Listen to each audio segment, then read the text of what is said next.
into the real life story as far as like I was saying with Walt Disney and how he established Walt Disney World and was able to accomplish that. And it, like I said, it's a very interesting story, and it is really applicable to even what we're doing and everything like that. So, I know when you think of a real estate mogul, the last person you're probably thinking about is Walt Disney.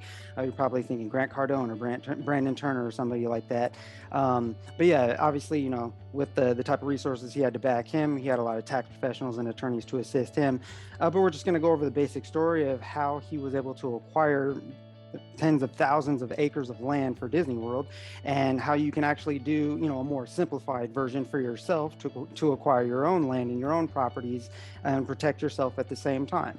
So we'll go ahead and take a look at it. So for whatever reason, they called it Project X, I think just because it sounded cool or whatever, but then it also got the nickname Project Florida. But yeah, after Disneyland was built, Walt Disney had the vision of building Disney World, but he had a few goals in mind to accomplish that. So he had some parameters in terms of looking for lots of cheap land, and had to be near a major city with good weather and a solid infrastructure. But he had a huge challenge, and that challenge was to get it quietly before anyone could catch on. And the reason being is because once people caught on, obviously prices would start going up, and once they realize a millionaire slash billionaire is buying up all this land. So in 1965, land in Florida was actually selling for about $180 an acre, which in today's dollars is about $1,670 an acre. Disney World's land was acquired using land trusts, and that essentially it allowed him to bypass the inflated pricing from what the locals could potentially have charged him. And land trust legally helped him disguise and hide who was buying up all this land, and for good reason, right? And so let me pull up here. Okay, and the brilliant aspect of it as well on top of that was that he was able to lock up that land using options contracts. Now, options contracts can get pretty confusing, so we're not going to dive too deep into it, but it allowed him to lock in the price for a certain amount of time. So he was able to basically stack up land over time. And yeah, and since, the recording of deeds would draw a lot of attention, essentially, or especially with large deeds, obviously it's pretty apparent why he wanted to keep that on the DL.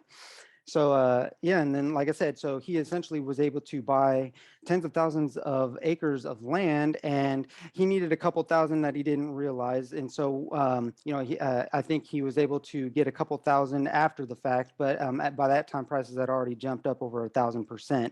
So imagine yourself buying a TV, a pretty solid, flat screen TV for about $1,670, and then overnight, you come back and then you come to find out it's now $18,370 in today's dollars. So it's pretty obvious why you'd want to keep something like that under wraps. So yeah, and then like I said, he was well, obviously he was able to accomplish that by October of 1971 after Disneyland was opened in 1955. And now here's the crazy part that just kind of blew me away, and I just kind of wanted to share this with you guys anyways. But because of this strategy, he was able to basically buy 47 square miles of land, which is about 30,000 acres. And to kind of put that in perspective, it's about 80 times the size of Monaco, and this is Disney World we're talking about. It's twice the size of Manhattan. It's the same size as all of San Francisco, and Disneyland is only about 300 acres. So if you're looking at this map right here, all this gray area is Disney World. So everything that you see within this gray matter is Disney World. And then basically all of Disneyland can fit just inside Epcot Center. So you see this little red box? That's Disneyland. So that kind of lets you know the why it was very important. Why he was able to, or why he wanted to get this land at a decent price when he could. So yeah. So what we're going to do is we're going to go ahead and take a look at and see how that was accomplished.